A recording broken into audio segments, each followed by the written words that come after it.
네, 그러면 수업을 시작하도록 하겠습니다. 뭐 이렇게 다른 인간 같은 데 보면은 주로 이제 현강을 보면 이렇게 시작하는 것 같은데, 야, 진짜 이게 타 이제 EBS든 인강을 찍는 정말 인터넷 강의를 찍는 분들은 좀 존경할 만한 할 것 같아요. 네, 인사드립니다. 정우상입니다. 좀 이제 적응이 되어 가고 있죠. 저도 조금 적응되어 가고 있는데, 코로나 사태가 조금 이제 소강 상태를 보이게 되면서 우리가 볼 날도 가까워져 가고 있지 않을까 하는 생각이 들어요. 얼른 좀 이렇게 봐야지 저도 좀 더 이렇게 역동적이고 이렇게 자세하게 할 수 있을 것 같은데, 일단은 뭐 그 전까지 제가 한 내용이 여러분들한테 쉽게 이해될 수 있게 전달되었으면 하는 바람뿐입니다. 네, 그런 점에서 이제 오늘 다룰 주제는 뭐냐? 바로 이거예요. 저번 시간에는 우리가 물음이 그거였죠? 진리는 뭘까를 다뤘다면은, 이번 시간에는 국가란 뭘까? 국가는 우리한테 뭘 해야 될까? 우리는 국가에 왜 복종해야 될까를 좀 다루려고 합니다. 사실 이 주제 같은 경우는 뭐 여러분들도 이번에 코로나 사태에 대한 각 나라의 대처를 보다 보면은 국가는 내가 보기에는 필요한 것 같고 이러한 역할을 해야 될 것 같아 라는 생각이 들었을 것 같아요. 그러니까 조금 더 의미 있게 다가올 수가 있지 않을까 싶습니다. 네, 하나 더 하자면은, 저번에 그 수업 시간이 조금 길었던 것 같아서 이번에는 정말 약속하고 줄이는 거를 목표로 하고 있는데, 어떻게 될지 한번 갑시다.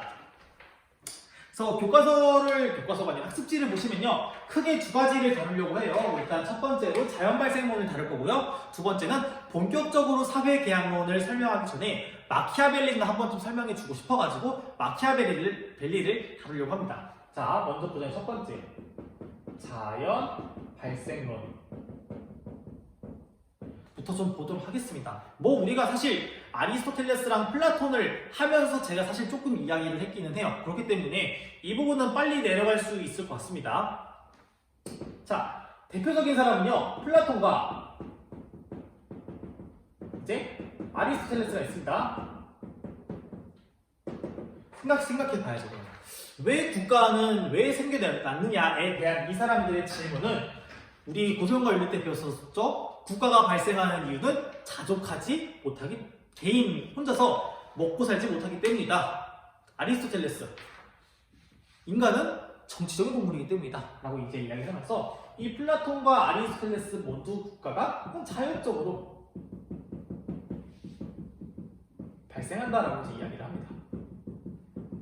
그래서 뭐 플라톤도 자족하지 못하니까 계급이 3개가 나온다고 이야기를 했어요. 뭐 첫 번째 생산자 계급, 두 번째 만드는 걸 지키는 수호자 계급, 그 다음에 세 번째 수호자 중에서도 통치자 혹은 뭐 철학자 계층, 이렇게 이야기를 했었고, 아리스토텔레스는 제가 동그라미 이번에 적어놨습니다. 가정과 촌락과 국가 순으로 크기가 커진다 라고 이제 이야기를 한다고 나와 있어요. 근데 조금 더 봐야 될 거는, 이제 자연스럽게 발생한 거는 좋아. 근데 과연 이 사람들의 요지는 무엇이었느냐를 한번 좀 보는 것도 의미가 있을 것 같아요. 자, 어느 정도 이야기가 되어 있긴 했습니다. 자, 플라토 같은 경우는요, 철인투자였어요. 그러니까 철학자의 정치였다는 거죠. 근데 이 철학자는요, 좋은 것에 대해서 다 알고 있어요.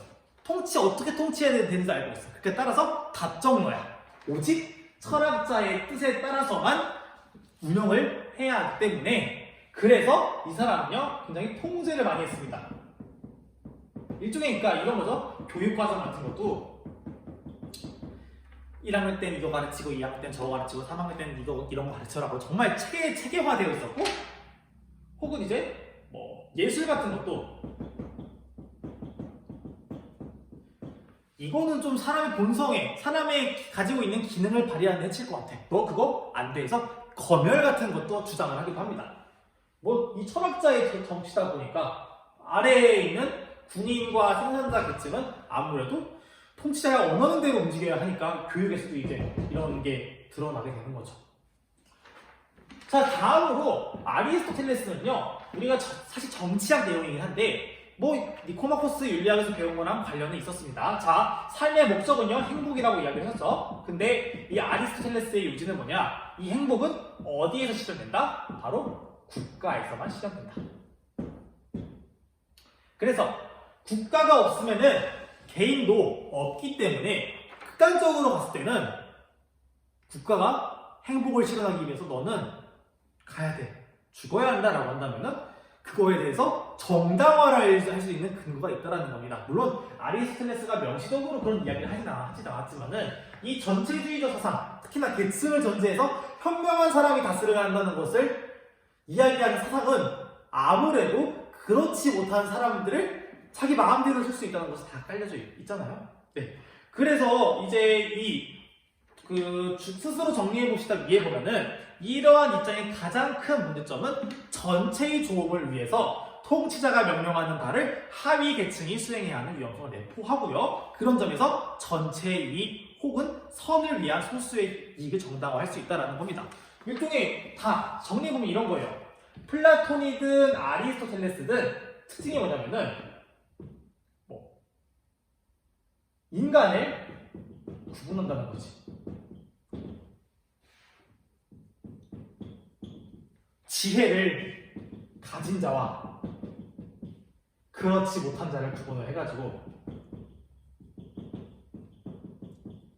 이 사람이 정치를 해야 한다고 이야기를 하니까 자연스럽게 이러한 사람들한테 내가 말하는 대로 따라해 라는 쪽으로 갈 수밖에 없다는 이야기입니다. 그렇기 때문에 그러면은 내가 보기에는 이번에 몇 명 재물 바쳐야 될 것 같아 라는 논지가 있으면은 이 사람들을 재물로 바칠 수 있다는 거죠. 자, 그러면은 이제 얼추 이제 맥락은 이해가 될 것 같아요. 그래서 뭐 별 이야기도 없긴 한데 이렇게 이 자연 발생론이랑 관련이 있는, 이거는 사회분화에서 나오는 이론이죠. 사회분화에서 관련이 있는 사회가 실제한다는 입장과 관련이 있습니다.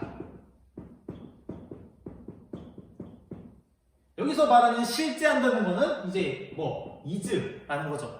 그래서 교과서 학습지를 보시면은 사회는 개인들의 합 이상의 의미를 가지며 단순히 실제한다. 이제 이런 거예요. 국민 1, 2, 3 이렇게 해서 10명이 모인 이 10명에서 나오는 힘은 단순히 1 플러스 2 플러스 그냥 각 10명이 하는 것보다 훨씬 더 많이 할 수 있다. 그러니까 조금 더 하자면은 이 개인들보다 일종의 집단, 지성에서 나오는 뭔가 무형적인 힘을 강조한 것이 이 사회 실제론이 된다고 보시면 될 것 같아요.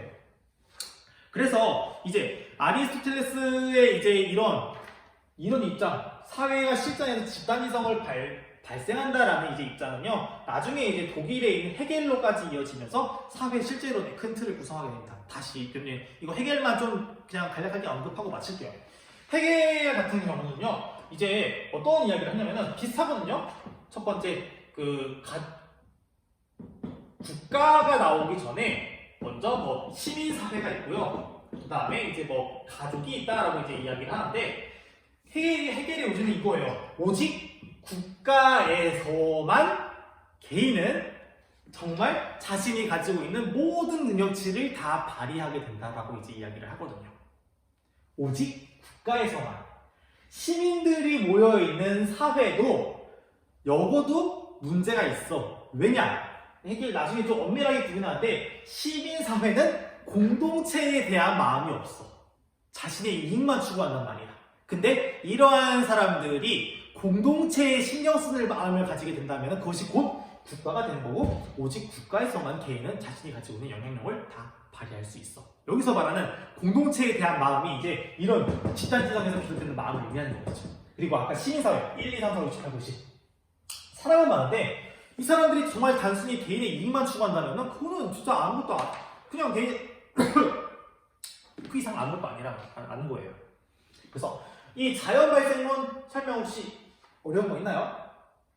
네, 그러면은 조금 이제 읽기 자료 한번 좀 보시면서 플라톤이랑 아리스토텔레스가 이제 이런 이야기를 했구나 라는 거 확인하시고요. 저희는 그러면 정말 본격적으로 마키아벨리에 대해서 다루도록 하겠습니다. 네.